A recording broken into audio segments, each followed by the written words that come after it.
Welcome to Ampyre Sessions, guys. I'm happy to bring this show to you today. We got an exciting one. But yeah, this is where discovery meets rebellion. This is the show that takes you on a journey through the world of music, the riffs, the legends, the hidden stories, and the lessons that fuel creativity. Here we break down the craft, culture, and chaos of sound, making it raw and unforgettable. Whether you're a musician, a fan, or you're just hungry for knowledge, Ampyre's your backstage pass to the rebellion of audio. So plug in, turn up.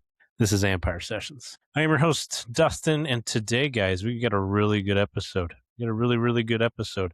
I'm bringing you another one from our conspiracy subcategory. Hope you guys are ready for this one. It's a one that even I knew about back in the day, but it shouldn't have been taken seriously, but some people did take it seriously back in the day. It is a episode that is one of the most famous, one of the most viral, and one of the most bizarre pieces of music folklore ever created on the internet. Okay, we're talking about the Avril Lavigne clone theory. And to be honest, guys, I don't know if you guys heard this back in the day, but there was a whole theory basically that she was replaced by a clone, and that because she had some disease back then that she's not the actual real Avril Lavigne. But I'll kind of explain in detail further. Let's be clear and right up front, okay? This theory is not real. It's not factual at all, and it's not meant to be taken seriously. It's literally a meme, a joke, and a piece of internet culture that spiraled into a global phenomenon. But the reason it spiraled, the psychology behind it, the fan culture that fueled it, and the way that it spread, that's what makes this story so fascinating. So today, we're breaking it down, where this theory came from, why it caught fire, and the evidence that fans pointed to, how the internet turned it into a cultural moment, and what it says about fame, identity, and the way we really see artists. So, without further ado, let us dive in. Okay.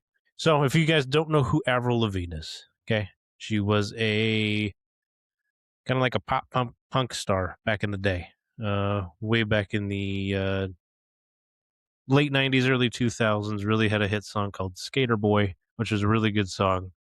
But yes, she was a fantastic artist back in the day. And if you've never heard of her, please go look her up. Go look up her videos. Fantastic artist. She had a one-of-a-kind voice. But yeah, the Avril Lavigne clone theory didn't start as a serious claim. It started as a satire post on a Brazilian blog in the early 2000s. Okay? It began as a parody of conspiracy culture. The original post was intentionally exaggerated. A tongue-in-cheek commentary on how easily people fall for wild theories, and this was one of them. It was meant to be funny, it was meant to be absurd, and it was meant to mock conspiracy thinking. So, the internet did what the internet does. People shared it, people misunderstood it, people added to it, but then people also remixed it in their own way. Suddenly, a parody became a rumor became a theory. And then what does the internet do with theories? A theory became a meme. So the timing was just perfect for this to come out. Now, granted, guys, you remember this was the era of early social media. So you had fan forums. MySpace was huge at the time. Tumblr, YouTube's conspiracy videos. In a rise of viral culture, the internet was hungry for weird stories, and this one delivered it. The theory spread internationally. It jumped languages, it jumped platforms, and it jumped generations. It became one of the most famous music conspiracies ever. Not because it was believable, but because it was entertaining. It gave people something to do. Okay, so kind of explaining that long-winded session. So with that segment, basically what I stated is the theory grew and grew and grew, and it was just exactly at the right time frame to where the theory could blow up, in a sense, go national, go international. And I mean, she was a big enough artist back then to where she could, well, she still is now, but she was a big enough artist back then to where she could expand that far. She was very well known throughout the world, especially on my generation, maybe a little bit of the one before and after me. But so with that being said, it was the perfect concoction to gaining traction. Right place, right time. So what does that exactly mean? So we move into the premise. So what does this theory claim exactly? Okay, so here's the basic outline of this theory. Again, it's not real. It's not factual. It's just internet folklore. So one is there was a clone idea. So the theory claims that Avril was replaced by a lookalike named Melissa. I don't know where we got Melissa from. Who am I to judge it, though?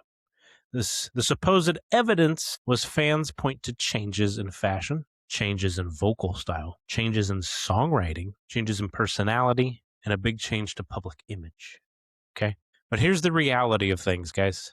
Remember my last episode? I said evolution in music is absolutely everything, right? Artists evolve. People grow up. Styles change. The music scene changes. Fashion changes. Everything this theory points to is normal human development. 3, why the theory is obviously fictional. Because it reads like a fan-written alternate universe, i.e. my What If series. But because it contradicts basic logic, but it also relies on coincidences and selective comparisons. But that's what makes it fun. It's storytelling. It's not the truth. I put this into, like what I said in multiple of my episodes. People have that expectation of an artist, and if they don't live up or stay the same, some of the fan base will look at them and be like, what? This isn't who I listen to all the time. This doesn't sound right. This doesn't look right. You know, people notice the change is cool, but then they take it in a negative way instead of realizing we're all just human. It's like, obviously, Avril aged throughout the years, right? Not saying she's old by any means, but I'm just saying the perception and persona of her cannot be stayed the same in 2026 the way it was in 2001. She's obviously not the same person, right? People grow up. Their tastes change. Ideologies change. Things of that nature change to where stuff like this, it can spread like a wildfire.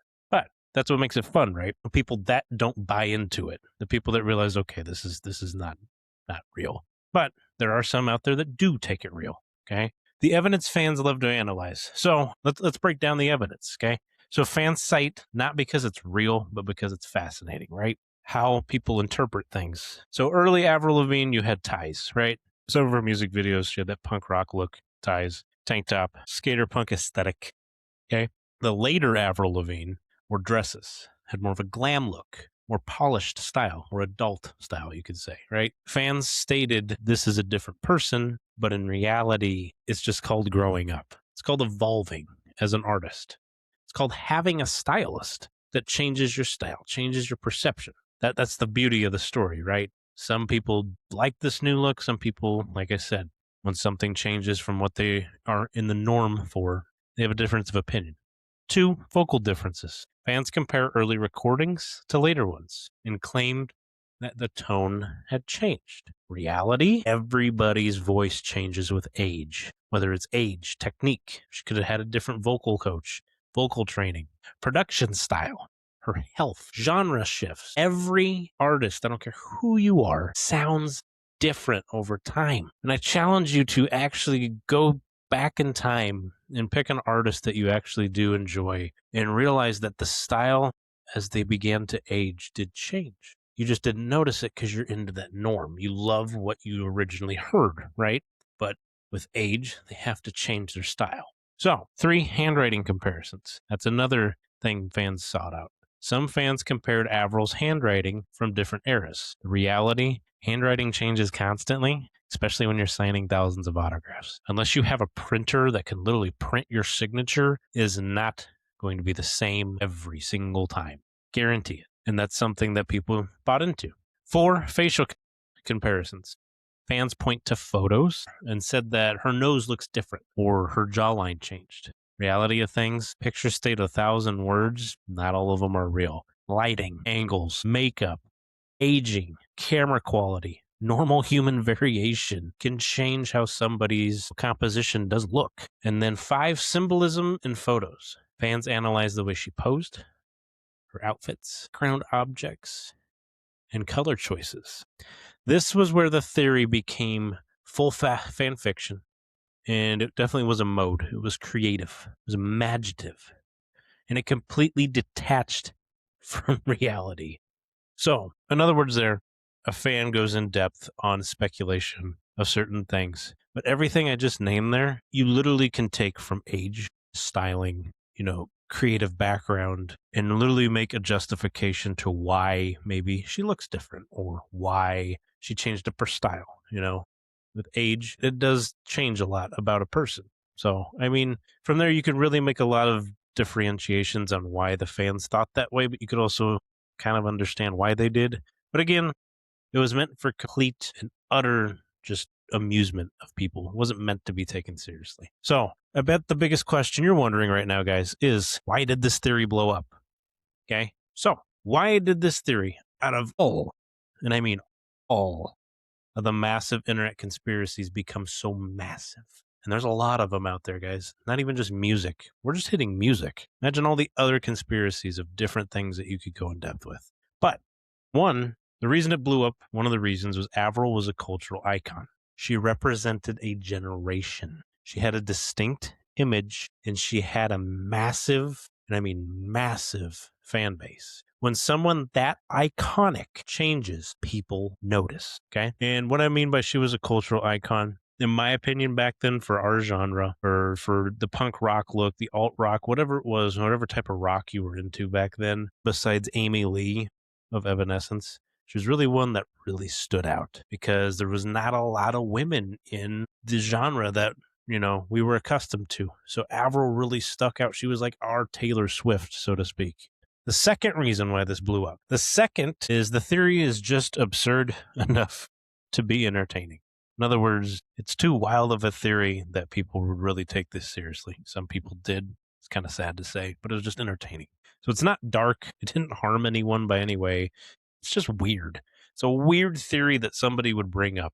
But, it does tap into nostalgia. That's the third one, okay?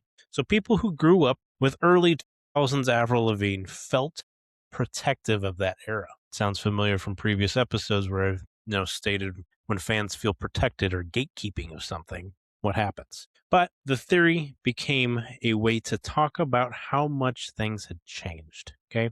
You were able to reminisce from it, which is cool. But yeah, it was easy to remix. By that time, you had memes, TikToks, YouTube breakdowns, side-by-side comparisons, and fan art. That's another way that it blew up. The theory became a playground for creativity, okay?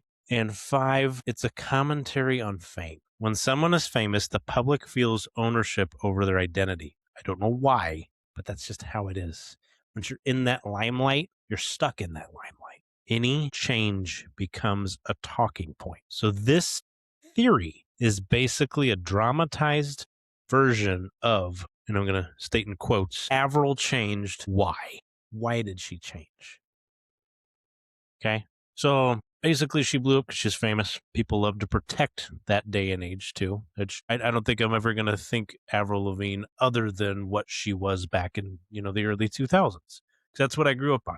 Doesn't mean I don't understand and can't relate to, people do change as they get older. Their voice changes as they get older. Their styles, their tastes do change as they get older. So, I can see my end of it, but I can see why others would think differently. But what does this theory say about us as a human nature in total? The Avril theory isn't really about Avril. It's about us as humanity, okay? And you're probably like, what do you mean? What do you mean it's about us and not about that artist? Okay, so here's the big nail on the head that I think that people don't really get into the meat and potatoes when they dig into a story like this. 1, we struggle with change. It's human nature. We struggle with change. It becomes an annoyance more than something we just accept, right? So whether it could be age, you can't do what you did when you were in your, late teens or early 20s just because your body can't keep up. It's frustrating, right?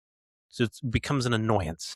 So we struggle with change as human beings. It's just in our nature. But when an artist evolves, fans sometimes feel like they're losing a version that they connected with in the past, which wholeheartedly understand that, because if it's a person that you've grown accustomed to, it's really hard. It sometimes hurts to move on. But that's the beauty. We have to. The second one, we romanticize the past as humans. We do. So I don't know if you guys have ever done this, but back in my day, that old quotation, that old saying, we all romanticize that it was so much better back in my day and age. And I'm thinking, like, the more generations that we get in life, that saying becomes so stale. I think there's generations that always have that prideful part of them, and you just can't escape the past because you were there. You know what I mean? Like, you can't experience what this other person is feeling because you're not there. You weren't that age then. You weren't, I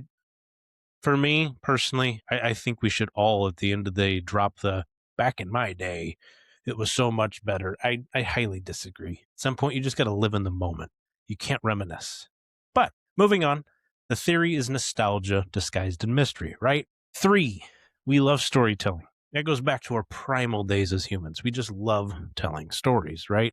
Why do you think there's like cave wall art? Like cavemen and women would paint onto the cave walls.